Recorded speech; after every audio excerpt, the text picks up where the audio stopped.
وسلام على المرسلين والحمد لله رب العالمين۔ انتہائی معزز سامعین، سورہ ذاریات ابتدائی 5-6 آیتیں آپ کے سامنے تلاوت کی، پارہ نمبر 26 میں سے۔ اس سورت کا نام سورہ ذاریات ہے۔ یہ مکی سورت ہے اور نزول کے اعتبار سے یہ 67 نمبر پر بعد سورہ احقاف کے نازل ہوئی، اور ترتیب مصحفی میں اس کا نمبر 51 ہے، یعنی اس سے پہلے 50 صورتیں ہیں۔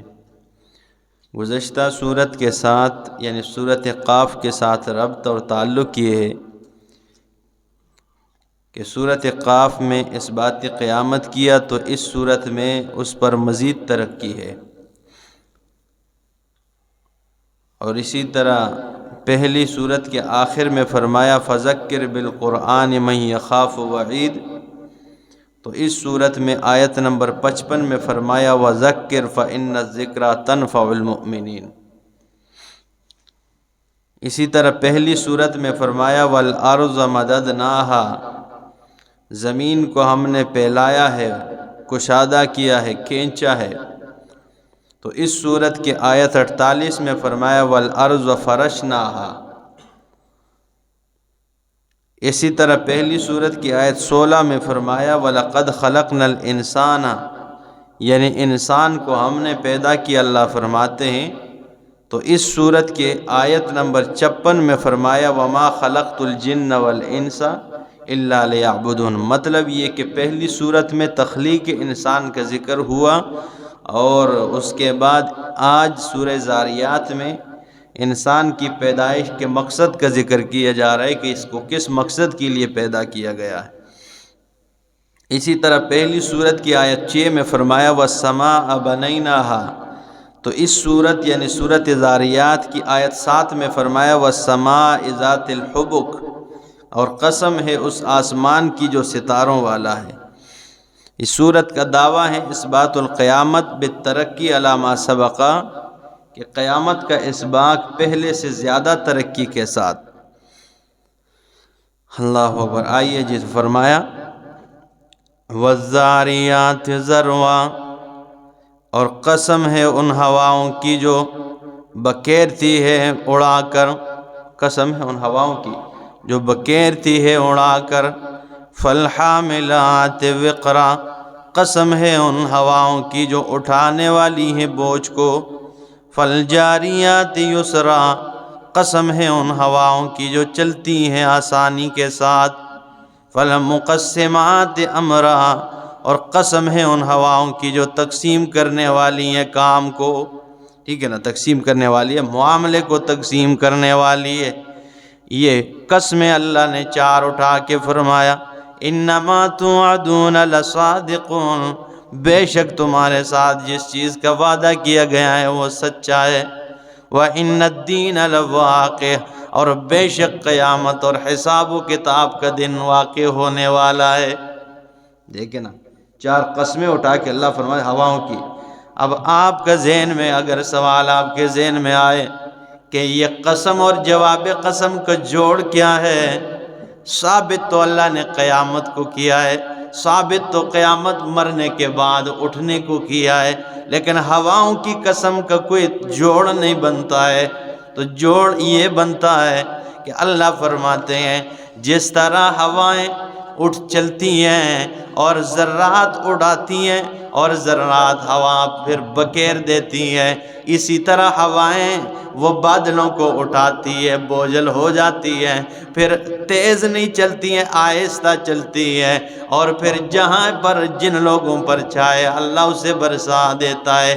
تو اگر اللہ نے ہواؤں میں اتنی طاقت رکھنے پر قادر ہیں کہ وہ ذرات اٹھاتی ہیں، بکیرتی ہیں، وہ بادلیں اٹھاتی ہیں، برساتی ہیں، اللہ فرماتے ہیں تمہیں مرنے کے بعد زندہ کرنے پر بھی قدرت والا ہے۔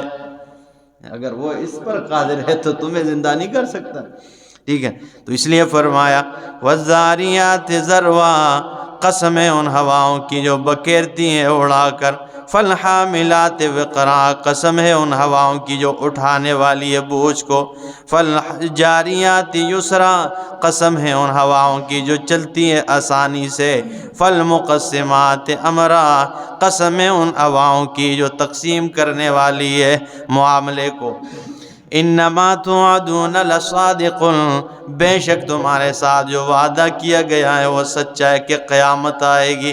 وَإِنَّ الدِّينَ لَوَاقِعٌ، اور بے شک روز جزا، روز سزا، قیامت والا دن وہ واقع ہونے والا ہے۔ وَالسَّمَاءِ ذَاتِ الْحُبُكِ، اور قسم ہے اس آسمان کی جو ستاروں والا ہے، ٹھیک ہے نا، ذات الحبک، قسم ہے آسمان کی جو ستاروں والا ہے۔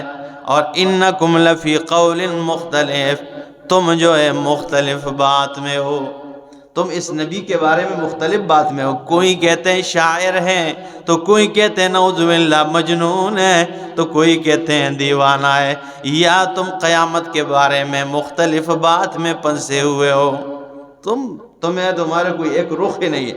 تو فرمایا انکم لفی قول مختلف، تم مختلف بات میں ہو۔ یؤفک عنہ من افکا، روکا جاتا ہے، یؤفک عنہ من افکا، روکا جاتا ہے ایمان سے، من افکا، جسے روکا گیا ہے، ٹھیک ہے نا، روکا جاتا ہے ایمان سے جو روکا گیا ہے۔ آگے فرمایا قتل الخراسون، قتل کیے گئے ہیں الخراسون، خراس کہتے ہیں، یہاں پہ میں نے اس کا معنی قتل کیے گئے اندازے لگانے والے، خرس کہتے ہیں اندازہ لگانے کو، ٹھیک ہے نا۔ تو فرمایا قتل الخراسون، قتل کر دیے گئے اندازہ لگانے والے، ہلاک کر دیے گئے اندازہ لگانے والے۔ الذین هم فی غمرۃ ساہون، وہ لوگ ہیں جو غفلت میں بھولے ہوئے پڑے ہیں، فی غمرۃ ساہون، ٹھیک ہے نا، غمرہ کہتے ہیں غفلت میں پڑ جانے کو۔ تو فرمایا وہ لوگ ہیں ہم فی غفلت ساہون، غمرۃ ساہون، جو غفلت میں سرگرداں پڑے، بھولے ہوئے پڑے ہیں۔ یسألون ایان یوم الدین، یہ سوال کرتے ہیں، پوچھتے ہیں ایان یوم الدین، کب آئے گا قیامت کا دن، کب آنے والا ہے، یہ سوال کرتے ہیں قیامت کدو آسی۔ رسول اللہ صلی اللہ علیہ وسلم سے سوال کرتے تھے، عذرا ہے استہزاء، مذاق کرتے تھے، وہ کدو آسی جیتے جڑا تساں وعدہ کرنے رہنے ہو۔ تو فرمایا یسألون ایان یوم الدین، یہ پوچھتے ہیں، سوال کرتے ہیں کہ کب قیامت کا دن آئے گا۔ یوم ہم علی النار یفتنون، یوم وہ دن ہم علی النار یفتنون، کہ جس دن وہ آگ پر تپائے جائیں گے۔ وہ کب، وہ دن جو ہے نا، اللہ فرماتے ہیں یہ پوچھتے ہیں اس دن کے بارے میں، یوم ہم، وہ دن، ہم علی النار، کہ جس دن ان لوگوں کو یفتنون، آگ پر تپایا جائے گا، آگ پر انہیں گرم کیا جائے گا، جلایا جائے گا، اس دن کے بارے میں سوال کرتے ہیں۔ ذوقوا فتنتکم، جب انہیں آگ میں ڈال دیا جائے گا، جہنم کے گڑھے میں پھینک دیا جائے گا، تو ان سے کہا جائے گا ذوقوا فتنتکم، چکو اپنے جلنے کے عذاب کو، چکو ابھی، ٹھیک ہے نا، اسی کے بارے میں ذوقوا فتنتکم، چکو اپنے جلنے کے عذاب کو، ھذا الذی، یہ وہ عذاب ہے، وہ سزا ہے، کنتم بہ تستعجلون، جس کے بارے میں تم دنیا میں جلدی میں پڑے ہوئے تھے کہ کب آئے گا وہ وعدہ، کب قیامت کا دن آئے گا، کب ہمیں آگ میں پھینکا جائے گا۔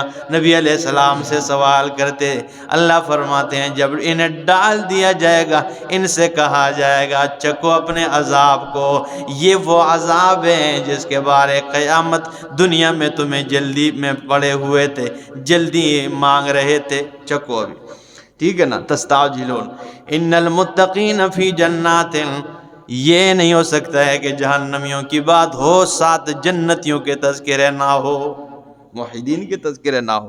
تو فرمایا ان المتقین فی جنات، بے شک متقین پرہیزگار وہ جنات، وہ باغات میں ہوں گے، وعیون، اور چشموں میں ہوں گے، آخذین ما آتاہم ربہم، وہ لینے والے ہوں گے وہ جو ان کا رب عطا کرے گا۔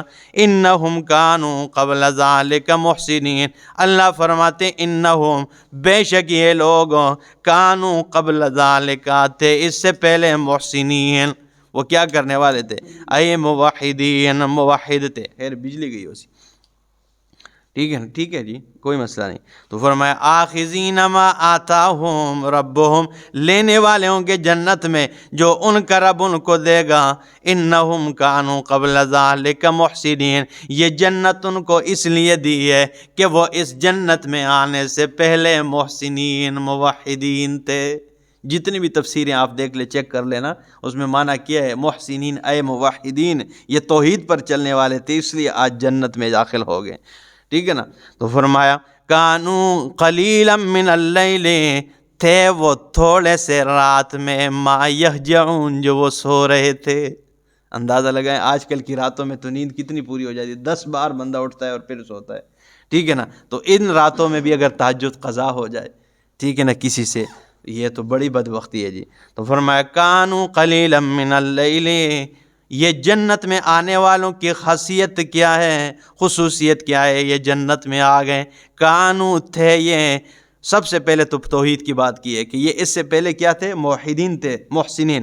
کانوا، آگے فرمایا تھے یہ، قلیلا من اللیل، بہت تھوڑے رات میں، ما یہجعون، جو یہ سو رہے تھے، وبالاسحار ہم یستغفرون، اور سحری کے وقت، تہجد کے وقت رب سے استغفار مانگتے تھے، رب کے سامنے گڑ گڑاتے رہے اور رب سے اپنے گناہوں اور غلطیوں اور لغزشوں کے لیے استغفار طلب کرتے تھے۔ یہ سحری کا وقت جو ہے نا، اتنا قیمتی وقت ہے نا۔ کچھ علماء فرماتے ہیں، اللہ والے جو گزرے وہ فرماتے ہیں اگر یہ سحری کا وقت نہ ہوتا، خدا کی قسم ہے دنیا میں 1 سیکنڈ رہنے کو جی نہیں کرتا ہے، 1 سیکنڈ بھی ہم رہنا نہیں چاہتے، لیکن اگر یہ سحری کا وقت نہ ہوتا، یہی قیمتی وقت ہے ہمارے پاس کہ اس میں اٹھ کے اپنے رب کو منا لیتے ہیں، ٹھیک ہے نا۔ تو یہ اتنا جو ہے نا قیمتی وقت ہے۔ تو فرمایا وبالاسحار ہم یستغفرون، اور سحری کے وقت وہ رب العالمین کو مناتے ہیں، اپنے گناہوں کے استغفار طلب کرتے ہیں۔ امام الانبیاء نے فرمایا سحری کے وقت رب کائنات اپنے رحمت کے ہاتھ پھیلا کے اعلان کرتا ہے کوئی بندہ جو دن کے اجالے میں گناہ کر کے آیا ہو، رات کے اندھیرے میں مجھے منا لے اور میں مان جاؤں، اس کے گناہوں کو معاف کر دوں، ٹھیک ہے نا۔ ہے کوئی بندہ، اور دن کے وقت ہاتھ پھیلا کے کہہ رہا ہے کوئی بندہ جس نے رات کے اندھیرے میں گناہ کیا ہو، دن میں مجھے منا لے اور میں مان جاؤں۔ تہجد کا وقت بڑا قیمتی ہے، ٹھیک ہے نا۔ بہرحال اس میں دعا قبول ہوتی ہے، ٹھیک ہے۔ اللہ اکبر۔ امام الانبیاء صلی اللہ تعالیٰ علیہ وسلم بھی دعائیں مانگتے، تہجد پڑھتے تھے، ٹھیک ہے نا، ہمیشہ تہجد کے وقت اٹھ کر اپنے رب کے سامنے گڑ گڑاتے، ٹھیک ہے نا۔ اور رات کے وقت جو ہے نا، مسلم کی روایت ہے، اللہ فرماتے ہیں جب میرا کوئی بندہ توبہ کرے اور میرا بندہ دعا کرے اللہ مجھے معاف کر دے، میں نے گناہ کر دیا ہے، اللہ فرماتے ہیں میں اس کے گناہوں کو معاف کر دیتا ہوں، اور اس لیے معاف کرتا ہوں، اللہ فرماتے ہیں بس اتنی بات کافی ہے کہ میں اپنے بندے کا رب ہوں، یہ اس حقیقت کو پہچان چکا ہے، بس اتنی بات کافی ہے، میں اس کے گناہوں کو معاف کر دیتا ہوں کہ میں ہی اس کا رب ہوں، یہ اس حقیقت کو جان گیا بس، ٹھیک ہے نا۔ تو فرمایا وبالاسحار ہم یستغفرون، سحری کے وقت، تہجد کے وقت رب سے استغفار طلب کرتے ہیں۔ وفی اموالہم، اور ان کے مالوں میں، حق للسائل والمحروم، سائل یعنی مانگنے والے کا حق ہے، والمحروم، اور محروم کا حق ہے، ان کے مالوں میں بھی لوگوں کے حقوق ہے، ٹھیک ہے نا۔ جب مال کماتے ہیں یا فصلیں جو ہے نا کاٹتے ہیں، کٹائی کرتے ہیں، تو اس میں بھی سائل مانگنے والے اور اسی طرح جو ہے نا محروم، ان دونوں کا حق ہے۔ مانگنے والوں سے مراد یہ گلیوں میں جو دروازے کٹاتے ہیں نا، ان کو دینا حرام ہے، ان کے عقائد درست نہیں۔ آپ 1 روپے بھی دیں گے تو ان کے اس میں آپ جو ہے نا اضافہ کر رہے ہیں، اور آپ کا بھی حصہ ان کے آگے جو بھی کریں گے، ٹھیک ہے نا۔ اس سے بہتر یہ آپ 50 روپے بھی صدقہ کریں تو باہر گلی میں اسی محلے کے بچے پھر رہے ہوں گے، ان کے پاس 1 روپے کی قیمت بھی زیادہ ہوتی ہے، وہ بچہ ہوتا ہے، اس کے سامنے 5 روپے اس کو دے دو وہ اتنا خوش ہو جاتا ہے. تو میری جب بھی میرے اوپر کوئی ایسا معاملہ ہوتا ہے تو میں نے آزمایا ہوا ہے، خدا کی قسم ہے 50 روپے بھی میرے بس میں کیوں نہ ہو، چھوٹے بچے گلی میں جاتے ہیں ان کو 10 روپے کر کے دے دیتا ہوں، اللہ پاک آسانی فرما لیتا ہے. یہ ڈائریکٹ قبول ہونے والی بات ہے. اور یہ جو گلیوں میں لوفر پھیرتے رہتے ہیں یہ ان کے بے دینی میں آپ اضافہ کریں گے تو ان کو قطعاً جو ہے نا دینے کی جو ہے نا ضرورت نہیں ہے. تو سائل مانگنے والا، ٹھیک ہے نا، اور والمحروم، محروم اس مانگنے والے کو کہتے ہیں کہ ہو تو وہ ضرورت مند لے لیکن سامنے ایسی واسکوٹ پہن رکھی ہو کہ آپ کو لگے کہ یہ کوئی کروڑ پتی پھر رہا ہے، ٹھیک ہے نا، وہ مانگ نہ رہا ہو، لوگ سمجھتے ہوں گے یہ تو کوئی مانگتا ہی نہیں یار، ٹھیک ہے نا. تو وہ اکثر اس کو قرآن نے محروم اس لیے کہا کہ وہ محروم ہی رہ جاتا ہے کہ لوگوں کو پتہ نہیں چلتا کہ اس کو کوئی ضرورت ہے ابھی، ٹھیک ہے نا، کیونکہ وہ دست طلب دراز نہیں کر سکتا. مانگنے والا تو مانگ کر اپنا کام کر کے چلا جاتا ہے لیکن یہ تو نہیں مانگ سکتا، ٹھیک ہے نا. یہ سفید پوش ہوا کرتا ہے اور باقی بندے یہ تو راز اندر چھپے تو اللہ کو معلوم ہے. تو لوگ نہیں سمجھتے ہیں تو پھر وہ جو ہے نا اس کو مالدار سمجھ کے درگزر کر دیتے ہیں اور یہ محروم رہ جاتے ہیں. تو قرآن نے اس لیے اس کو کیا کہا ہے؟ محروم کہا ہے. تو فرمایا مومن اور جنتی وہ ہے جس کے مال میں ان دونوں کا حصہ ہو، سائل کا بھی اور محروم مانگنے محروم کا بھی. وَفِي الْأَرْضِ آیَاتٌ لِلْمُوقِنِينَ، اور زمین میں یقین رکھنے والوں کے لیے نشانیاں ہیں. وَفِي أَنفُسِكُمْ، اور تمہاری جانوں میں بھی نشانیاں ہیں. أَفَلَا تُبْصِرُونَ، کیوں نہیں دیکھتے ہو. وَفِي السَّمَاءِ رِزْقُكُمْ، اور آسمان میں تمہارا رزق ہے. اب روٹی اور پراٹھے اوپر سے تو نہیں برستے نا، لیکن اوپر سے آسمان سے اللہ بارش برساتا ہے، نیچے زمین اس کے ساتھ جاندار بنا دیتا ہے اور سرسبز و شاداب کر دیتا ہے. اور رزق تو فرمایا اور فیصلہ بھی تو اوپر سے ہی ہوتا ہے نا. وَفِي السَّمَاءِ رِزْقُكُمْ، اور آسمان میں تمہارا رزق ہے. وَمَا تُوعَدُونَ، اور وہ چیز ہے جس کا تم سے وعدہ کیا گیا ہے. فَوَرَبِّ السَّمَاءِ، پس آسمان اور زمین کے رب کی قسم ہے. فَوَرَبِّ السَّمَاءِ وَالْأَرْضِ، آسمان و زمین کے رب کی قسم ہے. إِنَّهُ لَحَقٌ، بے شک وہ حق ہے، یعنی قیامت آنے والی ہے. مِثْلَ مَا أَنَّكُمْ تَنْطِقُونَ، بالکل اسی طرح حق ہے جس طرح تم آپس میں بات کرتے رہتے ہو. اللہ نے کیسے سمجھایا؟ دیکھیں نا، جیسے ہم آپس میں جیسے تم لگے ہوئے اور یہ بات حقیقت ہے، اسی طرح قیامت کا آنا برحق ہے. قیامت آئے گی اور مرنے کے بعد دوبارہ میں قیامت والے دن تمہیں زندہ کروں گا، کیونکہ یہ آخری جتنا بھی حصہ ہے قرآن کا یہ اس بات قیامت پہ ہے. اب جتنے بھی صورتیں آگے آئے گی اس میں یہی قیامت سے ڈراوے. اور پہلے جو سپارے ہیں ان میں احکام ہے، یہ کرو یہ نہ کرو، اس سے بچو یہ کرو، نماز پڑھو، زکوٰۃ دو، ٹھیک ہے نا، حج کرو، یہ احکام ہے سارے ابتدائی سپاروں میں. اور آخر میں پھر قیامت سے ڈراوا ہے. تو آگے جتنے بھی سورہ قیامہ اور یہ سارے تو قیامت کے اس بات ہے. تو اللہ نے فرمایا کہ فَوَرَبِّ السَّمَاءِ وَالْأَرْضِ، زمین اور آسمان کی پیدا کرنے والے رب کی قسم ہے، یہ ایسا حق ہے جیسے تم آپس میں تنطقون بات کرتے رہتے ہو. اقول قولی ھذا استغفر اللہ لی ولکم ولسائر المسلمین.